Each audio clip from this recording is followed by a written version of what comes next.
ఉమ్మడి నిజామాబాద్ జిల్లా వర్ధన్నపేటలో జనహిత యాత్ర నిర్వహించడం తనకు గర్వంగా ఉందన్నారు ఎమ్మెల్యే కేఆర్ నాగరాజు. స్థానిక సంస్థల ఎన్నికల్లో తమ పార్టీ కార్యకర్తలు తేజం నింపడానికి జనహిత యాత్ర ఎంతో ఉపయోగపడుతుందన్నారు. రేపు బీహార్లో కొన్ని రాజకీయ పరిస్థితిగతుల్లో అక్కడికి వెళ్లాల్సి ఉందని ఎమ్మెల్యే చెబుతున్నారు. ఈ యాత్రలో తమకు ఎంతగానో ఉపయోగపడుతుందని సంతోషం వ్యక్తం చేస్తున్న కేఆర్ నాగరాజుతో మా ప్రతినిధి Narender face to face. Warangal ఉమ్మడి జిల్లాలో స్థానిక సంస్థల ఎలక్షన్ల సందడి మొదలైనట్టే కనిపిస్తుంది.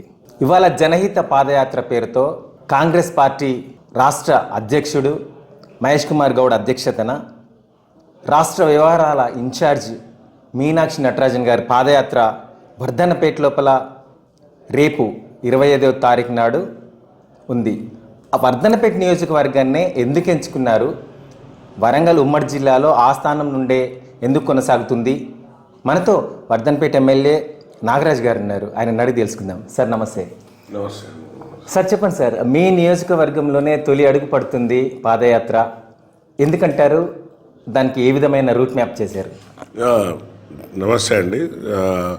దీన్ని నేనే ఎన్నుకోవడం జరిగింది. ఎందుకంటే ఇది దళిత కాన్స్టిట్యున్సీ కాబట్టి, ఎస్సీ కాన్స్టిట్యున్సీ కాబట్టి, నేను కూడా రాజకీయాలకు కొత్త కాబట్టి సో నేను రిక్వెస్ట్ చేసిన. ఎందుకంటే పిసిసి గారు తర్వాత మీనాక్షి నటరాజన్ గారు వస్తే మా యొక్క కార్యకర్తలలో జోష్ వస్తుంది. అలాగే కార్యకర్తలు చాలా కొంచెం ఏదైతే ఇబ్బందులు పడ్డారు ఇన్ని రోజులు, అవన్నీ సాధక బాధకులు వాళ్ళన్నీ కూడా ముఖాముఖి వారితోని మాట్లాడుకొని వారికి కల్పించే పిసిసి గారికి నటరాజన్కు ఒక అవినావ సంబంధం కలిగే విధంగా కార్యకర్తలని ముఖాముఖి ఉండే.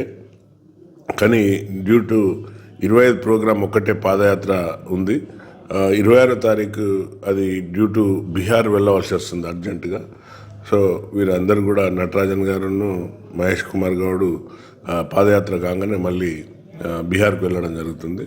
సో మళ్ళీ నెక్స్ట్ పోస్ట్పోన్ చేసినాం.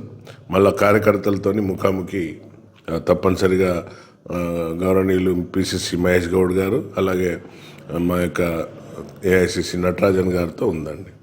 అంటే ముఖ్యంగా ఈ పాదయాత్ర ఒక కార్యకర్తల్లో జోష్ నింపడానికైనా లేక స్థానిక సంస్థల ఎన్నికల్లో ఓట్లు పొందడానికి కూడా ఉపయోగపడుతుంది అనుకుంటున్నారా, ఇంకా వేరే కారణాలు ఉన్నాయా? తప్పనిసరిగా, ఎందుకంటే కార్యకర్తలకు జోష్తో పాటు కార్యకర్తలకు ఇంకా కొంచెం బూస్ట్ ఇవ్వడానికి, అంటే మనం చేసిన సంక్షేమ పథకాలు ఏదైతుందో వాటిని ఏ విధంగా మనం ప్రజల్లోకి తీసుకెళ్ళాలి, ఇంకా కాంగ్రెస్ ప్రభుత్వం చేసే దీర్ఘకాలిక సంక్షేమ పథకాలు ఏదైతున్నాయో వాటిని ఏ విధంగా ప్రజలలోకి తీసుకెళ్ళి ఈ యొక్క రాబోయే ఎలక్షన్లు 100% గెలుస్తాం, అందులో డౌట్ లేదు. బట్ ఈవెన్ దో కూడా కొంచెం కార్యకర్తలందరికీ కూడా ఒక తృప్తి ఉంటుంది. ఒక సీనియర్ నాయకులను కలిసిందంటే అది ఒక వారికి చిరకాల కోరికగా ఉంటుంది. ఎందుకంటే వీళ్ళు హైదరాబాద్ వరకు వెళ్ళడం, వారిని కలవడం కుదరదు. కాబట్టి నేను మా యొక్క ఎస్సీ రిజర్వ్ కాన్స్టిట్యున్సీ కాబట్టి వారికి ఆహ్వానం చేయడం జరిగిందండి. ఈ ముఖ్యంగా చూస్తే వరంగల్ ఉమ్మడి జిల్లాలో కాంగ్రెస్ వర్గీయుల మధ్య వర్గపోరు అనేది తీవ్రంగా ఉండింది.